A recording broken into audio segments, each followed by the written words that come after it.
working to connect a region of over 600 million bridges between our lands.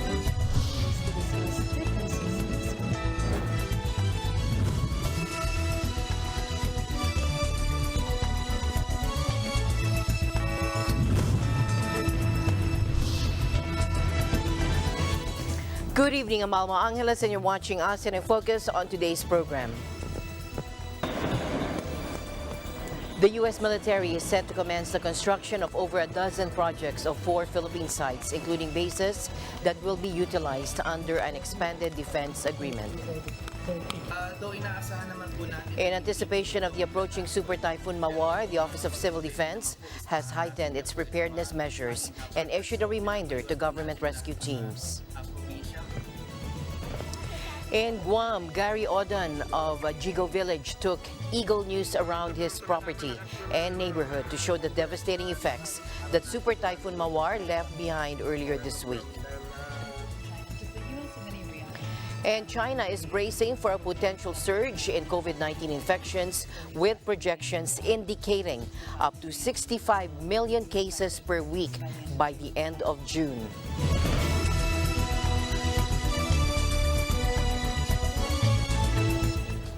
North Korea's recent provocations, including missile tests and nuclear threats, have raised concerns about the security of the Indo-Pacific region.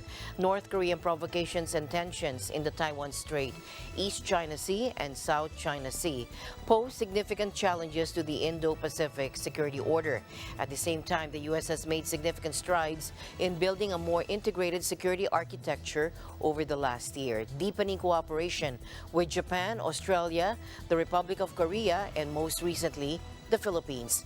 Ahead of Secretary of Defense Lloyd Austin's trip to the Indo-Pacific, the CSIS Asia program convened an informal armchair conversation with Dr. Ellie Ratner, Assistant Secretary of Defense for Indo-Pacific Security Affairs. Take a look. That we are now in a historic moment of strategic alignment between our major allies and partners that, anyway, in my experience, is unprecedented. When you look down the line from the conversations we're having with the South Koreans, the Japanese alliances, Philippines, Australia, over to India, other allies and partners in the region. And Secretary Austin went out to Shangri-La a couple years ago, gave a speech about what he described as the power of partnership in terms of what it really meant in terms of our ability to leverage our strengths with our allies and partners. He returned last year. This is something that think tankers and strategists have been talking about the United States needing to do for over a decade. And I think we're proud to say that the achievements that we've made over the last 6 months, from Australia to the Philippines to Japan, including recent announcements with P&G, have represented the most transformative updates in our posture in a generation. That was something we foreshadowed, and frankly, we've made good on it over the last 6 weeks, and we think that has profound effect as it relates to deterrence as well as managing other contingencies and challenges in the regional security environment. Second is in the area of capabilities, where we are working with our allies and partners to provide them with the capabilities they need to defend their interests, and in many instances working with them together, co-development, co-production, and building more integrated defense industrial bases to ensure that we can work together, that we're more interoperable, and again, we can talk about some of those examples in particular, but we are seeing that with Japan in unprecedented ways, with Australia, with our Southeast Asian partners, the Philippines. Over the last 18 to 24 months is a catalyzation of a number of different constellations of partners and allies coming together, whether it's the United States and Japan and South Korea, whether it's the United States, Japan, and Australia, the work we're doing in the Quad, some of the work we're doing with ASEAN, and that is really exciting. Now, recently, Papua New Guinea signed a defense pact with the U.S., giving U.S. forces access to its airfields and ports as Washington vies with China's expanding footprint in the Pacific region. Washington has growing concerns about China's rise in the Pacific, where it's trying to woo nations with an array of diplomatic and financial incentives in return for strategic support. Now, the U.S. military is set to commence the construction of over a dozen projects at 4 Philippine sites, including bases that will be utilized under an expanded defense agreement, according to a spokesperson for the Filipino Armed Forces. The U.S. will fund and undertake 14 projects at various locations, such as Lalo Airport in Cagayan Province, facing Taiwan, and Balabac Island in Palawan Province, overlooking the South China Sea. The projects encompass improvements at Naval Base Camilo Osayas in Cagayan and an army camp in Isabela Province. Philippine military spokesman Colonel Medel Aguilar said they include the construction of a pier, runway rehabilitation, command and control fusion system establishment, and the development of a mess hall and humanitarian assistance and disaster response hangars. Aguilar said the projects will improve the capabilities of the Philippine military, and it will also help strengthen the U.S.-Philippines alliance. He also said the projects are also expected to boost the Philippine economy by creating jobs and stimulating economic activity. While the exact cost of the projects wasn't disclosed, the U.S. had previously indicated plans to allocate at least $100 million for upgrades at 9 military bases covered by the agreement. In other news, President Marcos urged the European Union, ASEAN Business Council or EU ABC, and the European Economic Community or EEC to back the revival of negotiations for a free trade agreement between the Philippines and the EU. Marcos emphasized a bilateral FTA would be mutually beneficial, describing it as a win-win strategy for both parties. Take a look. Well, I believe that we can all agree that the timing and conditions are now quite ripe for us to solidify the long-standing and historically beneficial trade relations through a bilateral Philippine-EU free trade agreement. A bilateral FTA will be a win-win strategy for both the Philippines and the EU. It promises to achieve mutually beneficial economic goals while maintaining consistency with the EU's core ideals of sustainable development and environment protection, as well as with EU's Indo-Pacific strategy. Hence, I take this opportunity to call upon our friends from the EU ABC and the ECCP to actively advocate for the resumption of negotiations for this purpose, as well as to strive for fair treatment and more beneficial reciprocity. As credible voices of the European business community in the Philippines and the region, the EU ABC and ECCP can help move this thing forward all the way to a favorable conclusion. And if and when that happens, it could very well be the capstone of all efforts to strengthen Philippine and EU relations over the course of the next decade. So many opportunities we now have before us, so much potential in terms of growth, in terms of expanding the roles of the EU in ASEAN and, of course, in the Philippines. At the end of last year, we also believe that a free trade agreement could be achieved relatively quickly. This is something which we have communicated to the European Commission very often, and we will continue to do so. That is why we will be in Brussels in June to support Secretary Pasquale's visit, where we will help drive home the message that the recommencement of FTA negotiations with the Philippines is in order. Mr. President, you can be sure of our support in this important matter and our commitment to work with our administration on the sustainable economic development of your country. The initial exploratory discussions for the free trade agreement between the parties commenced in 2013, with official negotiations being announced in December 2015. The first round of FTA negotiations took place in Brussels, Belgium in 2016, followed by a second round held in Cebu in 2017. In anticipation of the approaching Super Typhoon Mawar, the Office of Civil Defense has heightened its preparedness measures and issued a reminder to government rescue teams. Though inaasahan naman po natin na hindi po ito magla-landfall, no? Pero itong bagyong Betty naman po, isahatakin niya po itong hanging habagat. So pinapayuhan po natin lahat ng probinsya or LGUs na nakaharap po sa western seaboard po, no? From Ilocos down to Northern Mindanao po. So yan po yung marahil malubhang maapektuhan ng itong bagyong Betty dahil sa paghatak nitong hanging habagat. At diyan din po sa may bandang Batanes at Cagayan Valley area na maaari pong maapektuhan naman po nitong mismong bagyo dahil ang track naman po nitong bagyo is north to northwestward po, no? So sila po yung maaaring mahagip o malapitan nitong una po yung pinakaunang senyalis po talaga na kailangan po mag-evacuate is pakiramdaman niyo po na kung alam niyo po delikado na po kahit hindi po ganun, kung kahit maganda yung panahon, kung nararamdaman niyo na po hindi na maganda magstay, is maaari po kayong lumikas na po, no? Then pangalawa po is yung pinaka-visible na senyales is yung una, kung prone sa baha ang inyong lugar, is dapat o tumataas na po yung baha o nagsisimula na pong tumaas yung pagbaha, is marahil maganda po is magkusa na po tayo lumikas. Kung ang lugar nyo naman po is a landslide prone area, is kung nakita nyo na po medyo napadalas na po yung pag-uulan sa inyong area at lumalambot na po yung lupa sa inyo, maganda po yung magsimula na rin po kayong lumikas, no? At kung yung mga lupa dun po sa area is medyo nagbibitak-bitak na po, yun nga po, isa rin po yung senyalis na kailangan na rin po lumikas. So medyo marami pong senyalis na dapat kong tingnan, pero yun po yung pinaka-dapat nating tingnan is yung pinaka-obvious na senyalis, yung pagtataas ng baha, yung mga paglambot ng lupa, yan po yung pinaka-isa sa mga delikadong senyalis na dapat na po tayong lumikas. President Marcos emphasized that the national government is maintaining a continuous communication with local government units to ensure effective disaster response as the super typhoon poses a threat to the country. Take a look.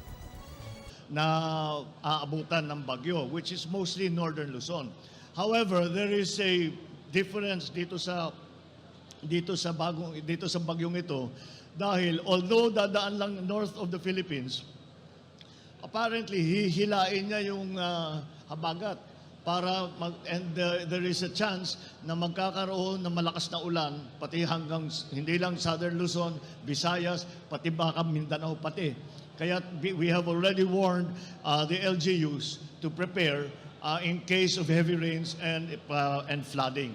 So ang aming ginagawa ay we leave it to the LGUs right now to make the call kung ano yung gagawin nila. Pero nandito lang sinasabi namin, the national government is here to assist. We are in constant contact with the local governments para makita natin what is the situation in their place. Pagka nakadaan na yung bagyo, pagka natapos na yung mga ulan, mabawasan na yung ulan, titignan natin, we are in constant contact with them also to find out kung ano yung kailangan nila, ano yung nangyari doon sa lugar nila, and then with that way, we will be able to respond properly.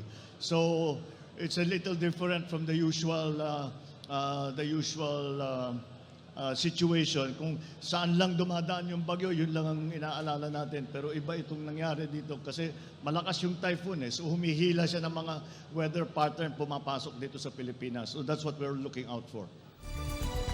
To Guam now, where the super typhoon unleashed its devastating strength, Gary Oden of Jigo Village took Eagle News around his property and neighborhood to show the devastating effects that Super Typhoon Mawar left behind earlier this week. Take a look. Ano po masasabi nyo? Kumusta po yung karanasan ninyo, Kuya? Ito po yung pinakamalakas po na bagyo na naranasan po namin dito sa Island of Guam dahil halos more than 24 hours po yung bagyo. Yung pa nga po nung dahil maraming bunot. Maraming naglaparang mga bahayan, yung mga bubong. Ayan po. Nakapaganda po ba kayo, Kuya? Naabisuhan po ba kayo? Meron ba kayong sapat na oras na nakapaghanda? Opo, paano po nag-ano lang po ako? Gano to? Nayanda ko po na kahit wala po ang materials po mga tinrop na nagamit ko po para i-secure. Much better than yung plywood po kasi pag nasa siya ng matagal na rin po, nabibitak ba? Opo. So malakas na hangin, pag-ulan, Tsaka bumaha din po ba? Dito po sa amin po, hindi po maba dito dahil po mataas po itong location namin. Medyo mataas po dahil naka-slope po itong lugar namin. Ayun nga lang po, yung talagang malakas na hangin po. Talagang binayo po ng malakas ng hangin. Pinapapunta po kami ng condo para doon po kami mag-stay. Inisip po namin, pag pumunta kami ng condo, wala kaming food, lahat, walang water. Kawawa po yung baby namin. So at least pag nasa bahay, naisip na pupunta lang sa isang tulog, at least nang may food, may mga water pa. Yun pong importante po. Buti kahit pa paano may internet kayo at may data kayo, kuya. Salamat na Bali po yung data po namin, itong ginagamit ko po ngayon, bali ito po sa trabaho, yung sa isang internet provider po namin, down na po, down. May tubig ba? Dumadaloy pa po ang tubig? Wala na pong tubig. Pero hindi po tayo kahit pa paano. Paano po ang yung tubig na iinumin ninyo? Magbibigay po ba ang pamahalaan nyo? Hindi ko lang po, siguro po. Sa ngayon po, hindi pa po natin tisiyak po. Ang gabi, talagang gawa na lang po namin. Manalangin tayo makasurvive po. One of the stories we also follow this week is in Thailand, where 7 people, including 4 children, have been killed when a roof over a school sports field collapsed in a storm.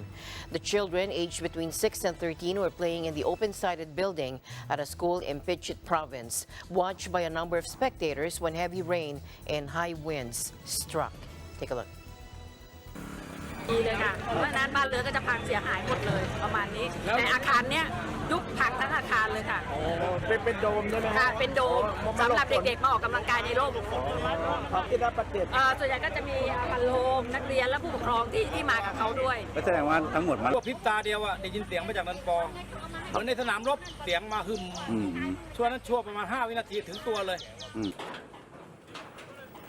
At about 6:30 p.m., the storm struck, according to local media, and heavy rains and high winds caused the roof to collapse suddenly. The fatally injured adults were 2 parents and a janitor.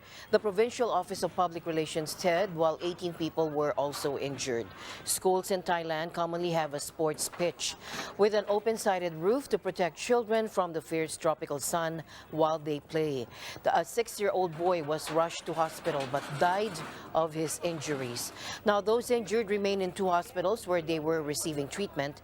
None were reported to be in a serious condition. The incident comes as Thailand enters monsoon season with heavy rains forecast for much of the country in the coming days. Now, as the extent of the devastation caused by Cyclone Mocha in Myanmar and Bangladesh becomes more evident, humanitarian efforts remain steadfast in delivering crucial aid. The UN in Myanmar has issued an appeal urging for $333 million to support 1.6 million individuals who are among the most vulnerable. Take a look. The disaster has left hundreds of thousands of already vulnerable communities without a roof over their head as the monsoon looms. The humanitarian community is now in a race against time to provide people with safe shelter in all affected communities and to prevent the outbreak and spread of waterborne diseases. 1.6 million people identified for support under this appeal include people who have lost their homes, people who lack access to health services and clean water, people who are food insecure or malnourished, displaced people in camps, stateless people, women, children, and people with disabilities. Those affected are facing a long, miserable monsoon season if we cannot mobilize resources in time. One internally displaced person from Sitwe camp told our colleagues in Rakhine that his shelter was destroyed while his family took refuge at an evacuation site at the height of the storm. He reported that those who stayed had faced a horrible experience as the camp was submerged in water from the storm surge. He told us that the IDPs need medical care, clean water, and food, as well as support to rebuild the shelters. More than 400,000 Bangladeshis were impacted by the cyclone, and the homes of 40,000 refugees were completely destroyed or damaged. Cyclone Mocha comes at the heels of food ration cuts and a devastating fire in March, where 16,000 refugees lost their homes. Now, in Bangladesh, the UN has launched an appeal for $42 million to aid in the response to the cyclone, with a significant portion of the funds, $36 million, allocated to support Rohingya refugees residing in the affected areas and refugee camps. If additional funding is not secured, the UN has cautioned or warned that it may be compelled to reduce refugees' food rations for a second time in June. Now, this would result in 1 million individuals receiving only 2/3 of the necessary food assistance they require. President Marcos Jr. is contemplating the proposal put forth by the Societe Generale de Surveillance, or SGS, to implement pre-shipping inspections of agricultural goods as a measure to combat smuggling. During his meeting with SGS Vice President George Bottomley and Managing Director Crescenciano Maramot in Malacanang, Marcos expressed his consideration of the scheme, which aims to minimize smuggling through pre-shipping inspections. Take a look. Scheme so that to minimize smuggling, it will be essentially pre-inspection, pre-shipping inspection. Ibig sabihin, bago pa isakay yung produkto sa barko doon sa pinanggagalingan, inspeksyonin na nila para sasabihin na totoo ito, tama ang timbang, tama ang quality, tama ang nasa record na pinanggalingan, all of these items, para hindi na natin kailangan gawin dito sa Pilipinas. In fact, i-extend pa natin sana, if this is feasible, what we will extend is to have the invoices sent bago pa dumating yung barko. Para pagdating ng barko dito, o pagdating ng aeroplano dito, whatever it is, nabayaran na. So bibilis ngayon yung processing natin ng mga goods. That way also we control the smuggling. Now, under this system, inspections of agricultural products would occur prior to their loading onto ships, ensuring accurate weight and quality. This process would also facilitate a faster release of goods upon arrival in the country. Additionally, the President mentioned the possibility of extending coverage of agricultural invoices, enabling payments to be made before the arrival of planes or ships, thereby expediting the overall process. To ensure that consumers are not burdened with additional costs, a comprehensive cost analysis will be conducted in advance. President Marcos Jr. stated today that he is not inclined to enforce a complete ban on the deployment of overseas Filipino workers to Kuwait. In response to the legislators' proposal for a total ban on deploying workers to Kuwait, the President emphasized his intention to maintain diplomatic relations and not sever ties with the Arab nation. Well, magbaban tayo. I'm never very comfortable yung nagbaban na ganun. Dahil parang ang pag-ban, sinasabi mo forever na yan, hindi na pwede. Ang sinasabi, naging problema natin, tayong binan ng Kuwait. At ayaw nang magpa-issue ng mga bagong visa. Hindi kami nagkakasundo dahil sinasabi nila may paglalabag daw tayo sa kanilang mga rules, wala namang kaming nakikita. Kaya yun ang naging sitwasyon. So, we will just have to live with, but I don't want to burn any bridges. Nasasabi, baka in the future, baka in a little while, a few months from now, a year from now, sasabihin, magbago ang sitwasyon, baka pwede pa tayo magpadala ulit. He said it was improper to overreact to Kuwait's recent move to suspend the issuance of new entry visas for Filipinos. Yung sometimes overreaction yung ban. Basta ban na lang tayo ng ban. Hindi naman tama. We have to react to the situation as it is. And I think the proper reaction is to take the decision of the Kuwaiti government to no longer issue new visas. Wala tayong magagawa. It's their country, those are their rules. So we will just leave that issue open, and hopefully we will continue to negotiate with them. We will continue to consult with them at baka sakali down the road magbago ang sitwasyon, maibalik ngayon ang ating mga workers, lalo na yung mga nabitin, yung there are about 800 na papunta na dapat sa Kuwait ay hindi na nakapunta dahil nga dito sa bagong ban. So hopefully down the road, we will continue to work to improve that situation. In other news, China is bracing for a potential surge in COVID-19 infections, with projections indicating up to 65 million cases per week by the end of June. Respiratory disease specialist Zhong Nanshan unveiled the data on the new wave during a medical conference held in Guangzhou, a southern state of China. State media reported that Zhong acknowledged the anticipated nature of the wave that began in late April and projected that China could soon approach 40 million infections per week. By the end of June, he anticipated that the weekly number of infections would peak at 65 million. The true extent of the outbreak is unknown as China stopped providing weekly updates. The U.S. State Department is discussing the situation but hasn't confirmed travel restrictions. We continue to monitor the reports of a second wave of COVID-19 cases in the PRC.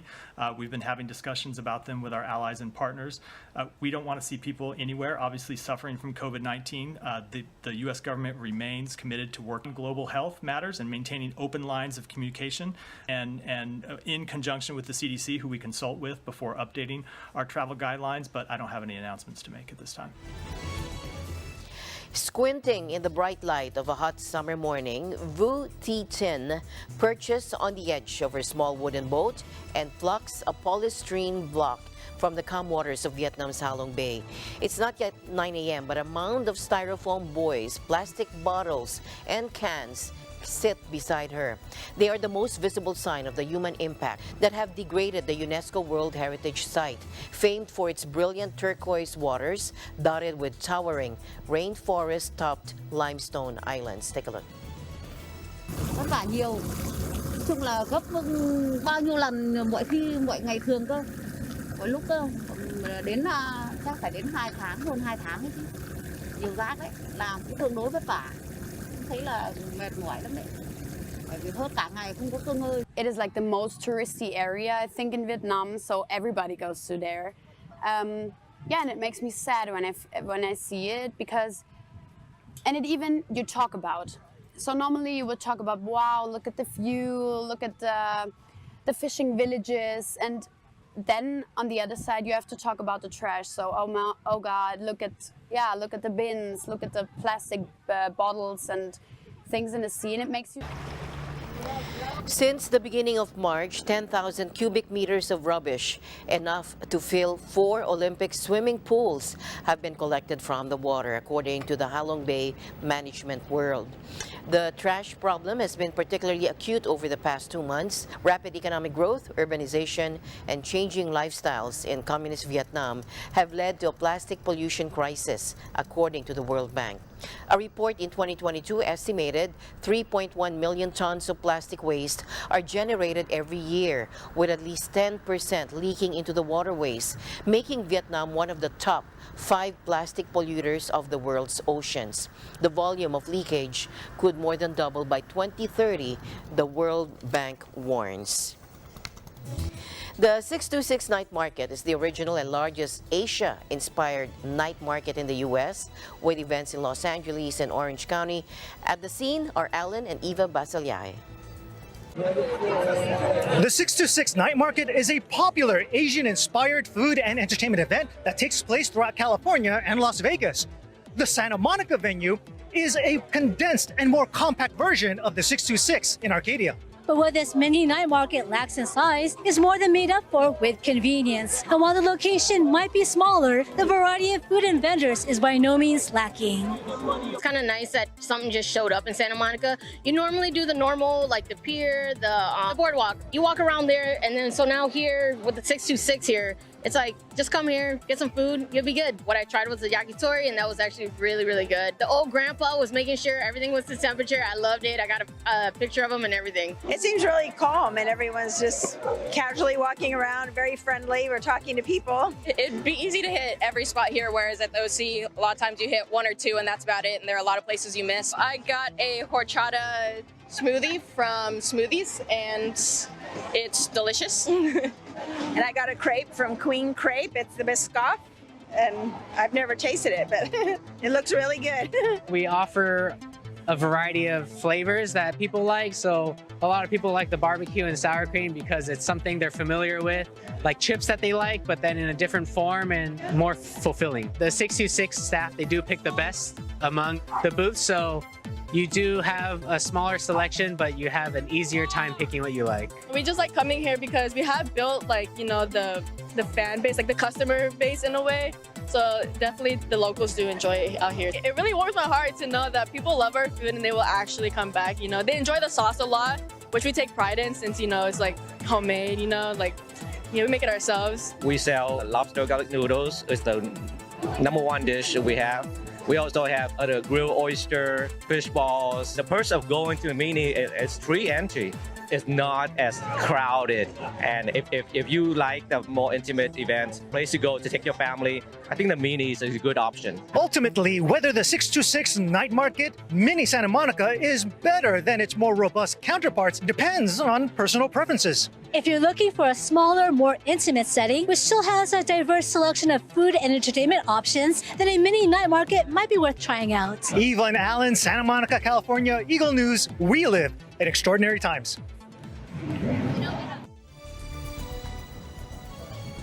As my usual habit, I'd like to end the day on a positive note. Let's encourage and build each other up so that no one is left behind. And that's it for tonight's broadcast. I'm Alma Angeles, staying the news because we live in extraordinary times. Good night.